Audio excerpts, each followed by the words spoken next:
yatoraguye umwana baramurera. Ibikorwa bitangaje bya Harvey n'imyaka 12. Ubusanzwe tuzi ko ibikorwa byo gufasha cyangwa umutima w'ubugiraneza, tuba tuzi ko hari ibikorwa by'abantu bakuru abana benshi badakunda kubigiramo uruhare, cyangwa usanga nta n'ikintu bitayeho bone nubwo yaba yabitekereje, ariko nanone kubera ari umwana ugasanga ntabwo yabyitayeho cyangwa ntabwo yabihaye agaciro. Uyu mwana we rero aratangaje kuko we afite umutima wagutse. Ni umwana muto mu myaka, ariko umutima uragutse ndetse n'ibikorwa bye biragutse. Ni umwana ubona bagenzi be batariye akumva arahangayitse. Ni umwana utitekerezaho ubwe, ahubwo atekereza ku bandi. Kenshi ushobora kubona abana batoya cyangwa umwana ukiri mutoya akora ibikorwa nk'ibi ngibi by'umwana ku rwego nk'urw'uyu mwana bikoraho, kuba yatekereza abandi bana, kuba yarya, yasohoka igipangu, yabona abandi bana bari mu muhanda bagenda abona bamerewe nabi, batariye, batashonje, ngo agire wenda icyo abitekerezaho, cyangwa muri we yumva umutima umukomanga yuko abo bana nabo bashonje kandi nabo ari abana nka we, nubwo badafite kuba bari kuba ahari kuba ari abana bari mu muhanda, ariko akaba ari umwana ushobora gutekereza ko nabo bakwiriye uburenganzira nk'ubwe, cyangwa kuba yariye akumva ko n'abandi bana bagenzi be bariye byaba byiza kurenzaho. Hariho n'abantu bakuru batabishobora cyangwa ngo babe banabitekerezaho, yakumva yariye n'umuryango we wariye akumva birahagije, ntatekereza ku bandi bantu.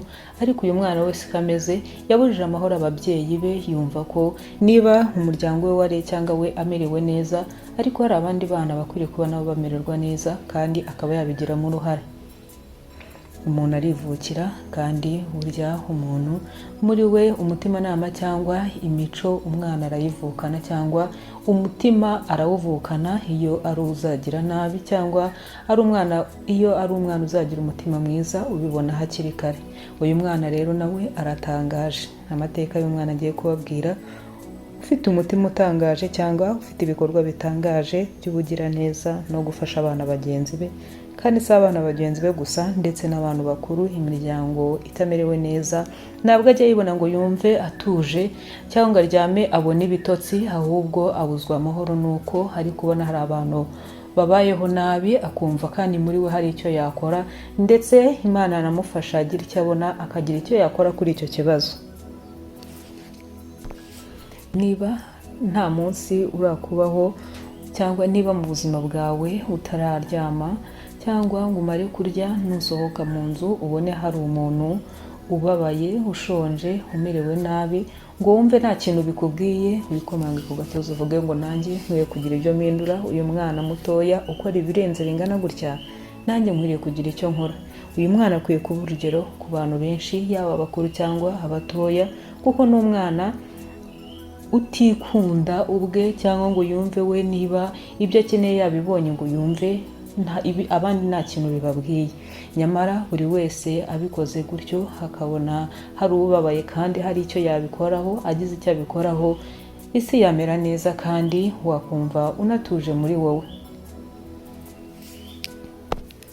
Ni inkuru y'umwana w'imyaka 12 ukora ibikorwa bidasanzwe, kandi nawe ntasanzwe kuko akora ibidasanzwe.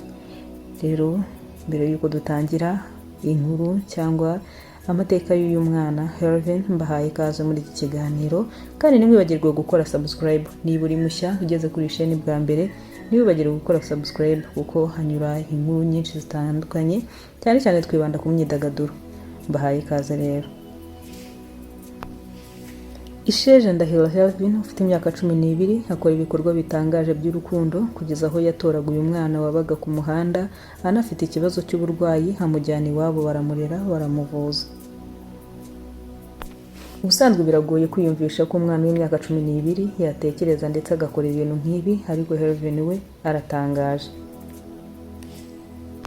Harvey iyi mpano cyangwa yatangiye kubyiyumvamo, yatangiye kwiyumvamo impano yo gufasha no gukora ibikorwa byo kugira neza aho yari afite imyaka 6 y'amavuko. Avuga ko byatangiye afite imyaka 6 aho yabyutse akagira igitekerezo cyo gufasha abantu, kuko nawe yari avuye guhaha kandi ari kumwe na mama we, hagiye kubonabona abana bari mu kigero kimwe nawe bambaye ibirenge, abandi bambaye udupira gusa. Yababajije impamvu bari ku muhanda, bamubwira ko ababyeyi babo batari kumwe. Yababajije niba bariye, ababwira ko batariye. Muri we yumvise ababaye cyane, kandi we yaravuye guhaha, we yari afite icyizere cy'uko ari burye, ariko ababazwa n'abo bana bari ku muhanda badafite icyizere cy'uko bari buze kubona ibyo kurya. Helvin nyuma yaho yagiye mu rugo, afata umuceri na kawunga bidahiye, arabivanga, afata n'ibishyimbo bari batetse uwo munsi, ndetse afata n'imyenda, ku myenda ye afataho ikanzu, afata n'inkweto n'amavuta yo kwisiga. Ubundi abwira papa we ko agiye gushaka abana ku muhanda, cyangwa abana yabonye bari bababaye, bari babuze ibyo kurya kandi bari bambaye n'ubusa. Yabwiye papa we ko agiye kubashaka kugira ngo abafashe. Akigeza igitekerezo cye ku babyeyi be ntago bahise babyumva, yewe kandi na mama we akibyumva we yanamubwiye nabi cyane, aramubuza kuko ntago bari kubyumva ako kanya ibyo uwo mwana ari gukora. Batangiye kumufata nk'umwana wacanganyukiwe cyangwa utari gutekereza neza. Ntabwo yacitse intege rero. Bukeye bwaho yakurikiye papa wagiye ku kazi, kuko umunsi wari wabanjije wabo baramubwiye, bamubwira ko bidashoboka ibyo byo kujya gufasha, kuko ntabwo bari kubyumva. Ariko umwana we yari afite umutima uri kumutegeka gukora ibyo ngibyo byiza, niyo mpamvu atigeze acika intege.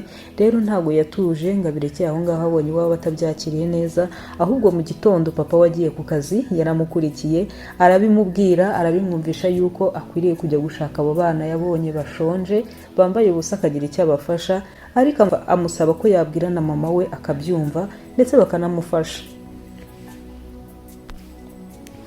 Ubwo papa we yari agiye mu kazi, yagezeyo abibwira mama wa Helvin ibyo umwana we yamutumye. Uwo munsi nyina atashye, nyina wa Helvin, mama wa Helvin yatashye abwira nabi Helvin, amubwira nabi cyane.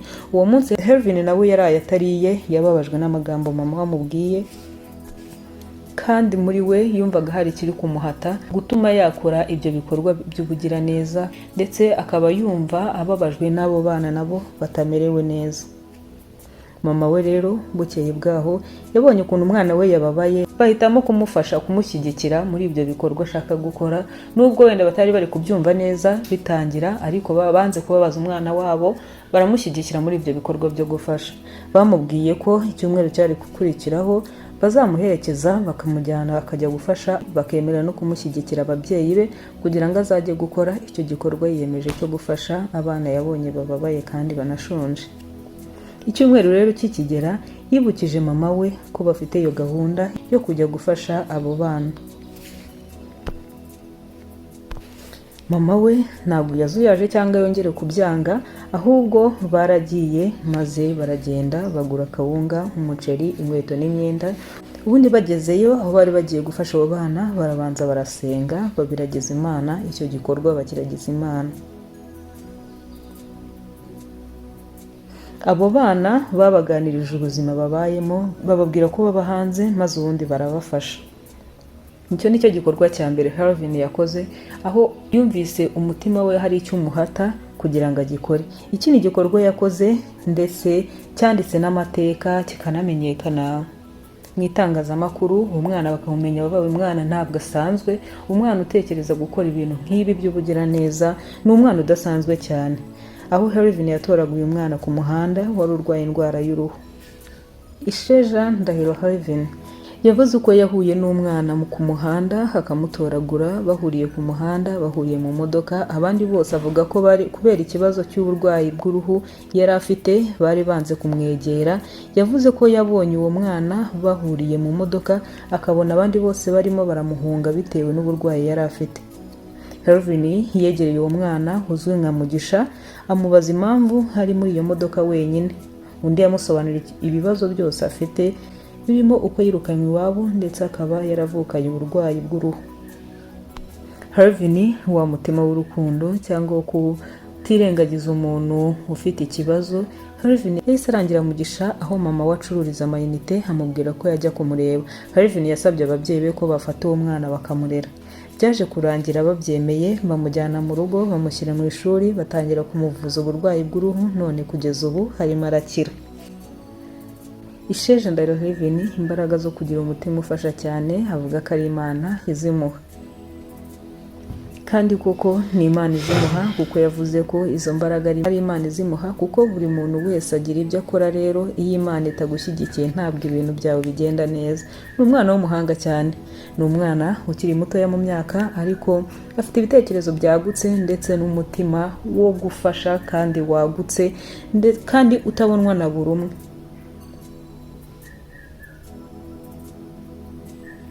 Impamvu yamuteye kwegera uwo mwana mu modoka Mugisha, kandi abandi bose bari banze kumwegera bitewe n'uko uruhu rwe rwari rumeze, ndetse we avuga ko ari Imana yamuhaye imbaraga zo kwegera uwo mwana. Abandi igihe bari bamwanze, ariko Imana we iramubashisha ndetse imuha imbaraga zo kwegera uwo mwana abandi banze kwegera.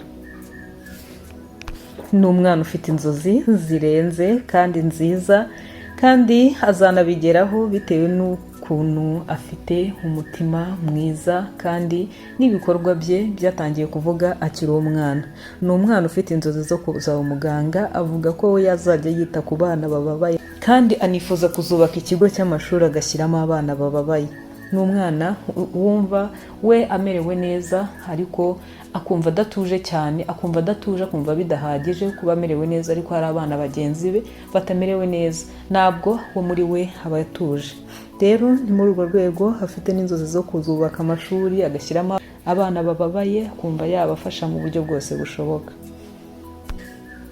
Ababyeyi be nabo bavuga yuko byatangiye batabyumva, batumva ibyo uwo mwana wabo arimo, ibintu byo gufasha k'umwana wabo, ariko nyuma baza kubyumva ndetse baranamushyigikira cyane.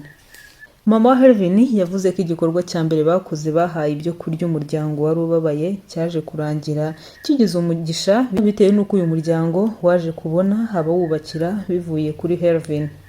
Ni umwana Imana ikoreramo ibintu bitangaje cyane. Ababyeyi be nabo bamaze kubona yuko umwana ari impano afite yo gufasha, ntago bigeze bamutererana, ahubwo baramushyigikiye, bavuze ko kuri ubu bakomeza gushyigikira umwana wabo Hervin mu bikorwa by'ubugiraneza akora byose. Ni umwana utangaje cyane, aho papa we yavuze ko amufata nk'umwana utirebaho gusa, ahubwo amufata nk'umwana wita ku bandi. Ni umwana utangaje cyane. Ni umwana wifuza kuzakora ibikorwa birenze kandi binini cyane, bitewe n'uko umutima we nawe yumva umererwa neza, cyangwa umutima we umeze neza iyo ubona hari umuntu wariye yabigizemo uruhare, cyangwa atanyuze ku muntu ubabaye afite icyo yamufasha ngo ye kukimuhereza, nibwo uyu mwana aba amerewe neza.